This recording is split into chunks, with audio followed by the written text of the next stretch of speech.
saya Cucu Cahyati, saya pembina Leksam Pedas di SMP Plus Al Mustafa Subrayon 2.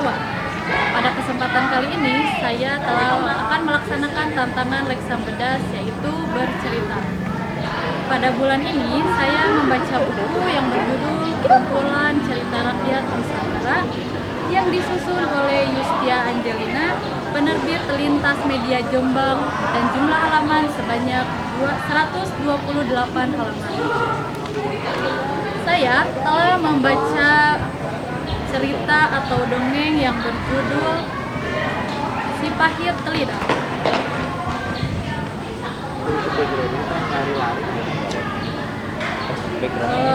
Dahulu ada seorang pangeran yang bernama Pangeran Serunting. Dia adalah keturunan raksasa yang berasal dari daerah Sumedang. Namun ada satu sifat yang dimilikinya, yaitu ia selalu iri terhadap milik orang lain. Rasa iri ini dirasakannya juga kepada adik iparnya, yaitu Arya Tebing, adik dari istrinya. Rasa iri ini berlanjut hingga pertengkaran di antara keduanya. Pertengkaran tersebut berlanjut menjadi permusuhan besar.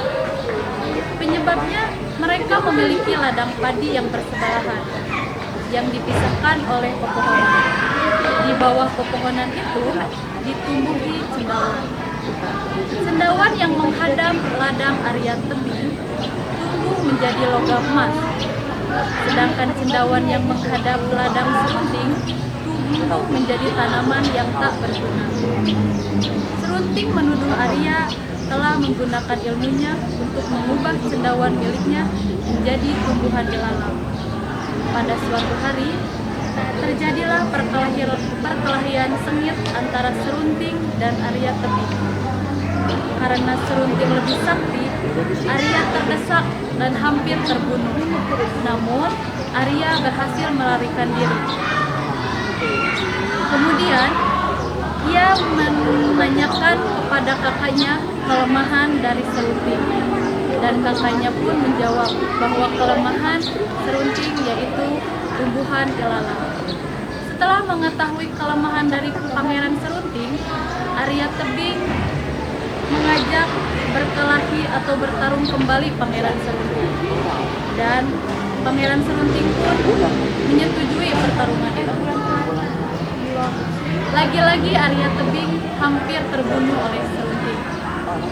Pada kondisi itu, Arya Tebing melihat di sekitarnya ada tumbuhan ilalang. Tanpa berpikir panjang, Arya Tebing pun langsung menancapkan tombaknya hingga ilalang itu terkena pada Pangeran Serunting. Lalu Pangeran Serunting pun terkapar, dan betapa terkaget-kagetnya dia karena Arya Tebing bisa mengetahui kelemahannya itu. Padahal tidak ada satu orang pun yang mengetahui kelemahan dari Pangeran Serunting kecuali istrinya sendiri. Pangeran Serunting pun merasa bahwa dia telah dikhianati oleh istrinya. Kemudian dia pergi untuk mengembara. Serunting pergi bertapa ke Gunung Seguntang. Oleh Dewa Mahameru, ia dijanjikan kekuatan goib. Kesaktian itu berupa kemampuan lidahnya mengubah sesuatu yang diinginkannya. Selanjutnya, setelah bertapa, ia kembali ke daerah Sumedang. Dalam perjalanan pulang, ia memuji kesaktiannya. Di tepi danau Rantau, dijumpainya hamparan pepohonan tebu yang sudah menguning.